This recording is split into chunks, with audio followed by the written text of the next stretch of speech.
Hoje vou comentar o excelente artigo do historiador Marco Antônio Villa no Globo, Lula perdeu, o Brasil ganhou. Ele faz aí com esse grande poder de síntese que ele tem para um historiador, né, que é resumir em poucas palavras ali todo um acontecimento marcante de uma era, né? Ele resume então aí em poucas palavras o que aconteceu no Brasil nesse final sombrio da era lulopetista, né, que felizmente vem com o alvorecer aí de uma nova era em que o Brasil se vê livre do petismo e do risco bolivariano, né, do risco de amanhecer Venezuela. Quer dizer, esse risco está cada vez mais afastado. Na verdade, eu diria com uma boa convicção de que ele está afastado. Claro, nós nunca podemos cochilar, dormir com a turma do PT se articulando, porque cochilou, o cachimbo cai. Mas o que ele vem mostrando ali, primeiro no começo, né, qual era o projeto do PT? Era um projeto apenas de poder, é um partido comunista, isso fica claro, né? As pessoas acham que não existe mais comunismo, todo mundo que repete essas coisas na verdade é inocente e útil da esquerda, né? Não existe mais esquerda e direita, não existe mais comunismo, isso é coisa da Guerra Fria, não. Eles se adaptam, óbvio, eles mudam as embalagens, mas o PT é um partido comunista em sua essência, no que quer dizer o seu projeto ser apenas de poder e controle da sociedade, da economia e tudo mais. Recomendo um artigo aí do Instituto Liberal, que está no meu blog hoje, do João César de Mello, que fala exatamente isso.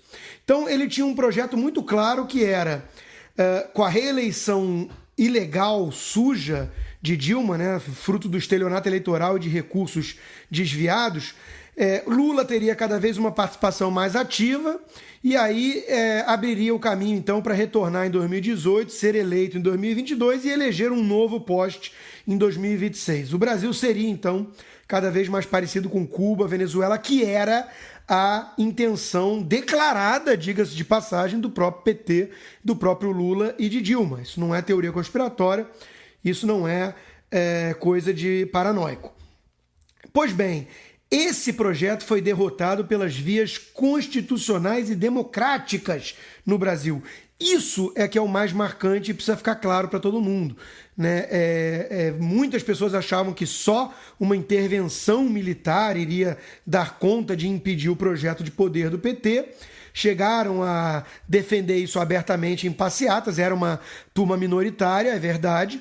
E eu acho até que eles aí, faço esse parênteses, exerceram um papel de alerta para a essência do PT, para a essência golpista comunista do PT, né?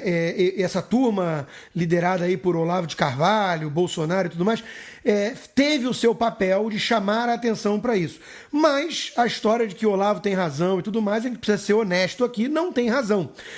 Esse pessoal comprou briga com o Reinaldo Azevedo, comprou briga com o Marco Antônio Villa, comprou briga comigo, comprou briga com o pessoal, a garotada do Movimento Brasil Livre, e, no final das contas, é esse pessoal que está conseguindo derrotar o PT, né, pelas vias democráticas e constitucionais e preservando, fortalecendo as nossas instituições. Isso é o mais importante. Se houvesse uma intervenção militar para derrotar o PT, o Brasil seria lançado num retrocesso e agora, com o governo Temer, que vai começar em breve, temos a chance de reconstruir o Brasil sem jogar fora a democracia, ou seja, temos a chance de nos livrar da água suja sem jogar fora o bebê junto.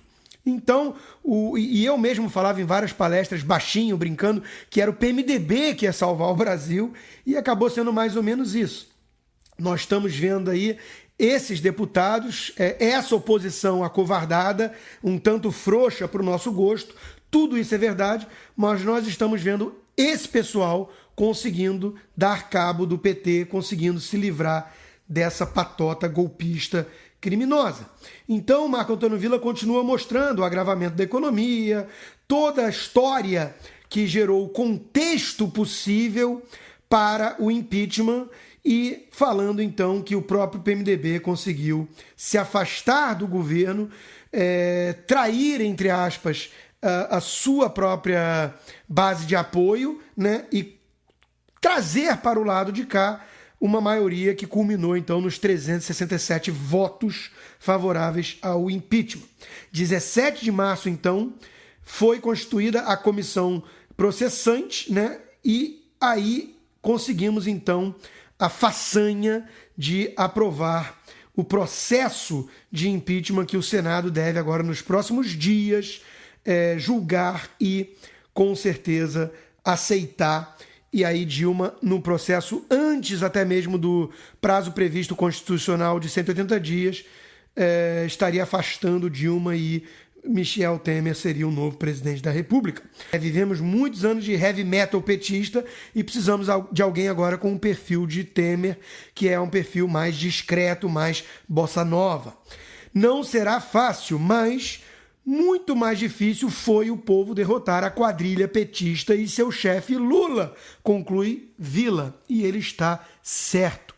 Ele está certo e eu sei que isso desagrada muitos dos meus leitores, dos meus ouvintes, mas não, Olavo de Carvalho não está certo, ou não esteve certo nessa área em particular. Ele achava que o PT não seria derrotado pelas vias legais, constitucionais, e que o Brasil ia virar uma Venezuela se não houvesse uma intervenção militar.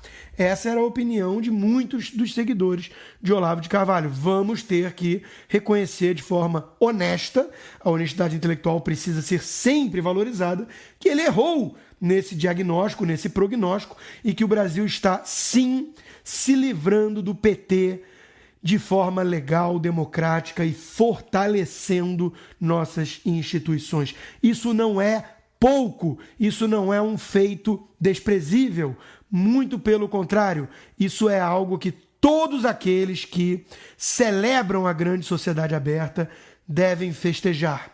No dia que Dilma Rousseff for retirada mesmo do poder e Michel Temer assumir a presidência da República, é um dia que todo brasileiro deve fazer festa, abrir uma champanhe e comemorar sem medo de estar celebrando um feito histórico, um marco muito importante do nosso regime democrático imperfeito, muito aquém do que gostaríamos, mas melhor do que cair em mais 20 anos de regime militar.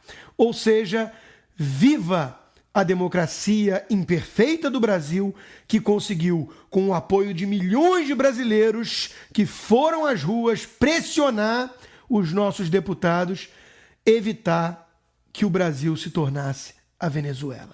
Parabéns, brasileiros, e vamos agora seguir em frente, sonhando com um futuro melhor e construindo, tijolo a tijolo, porque isso dá trabalho, isso não é fácil, a nossa democracia representativa, republicana, melhorada.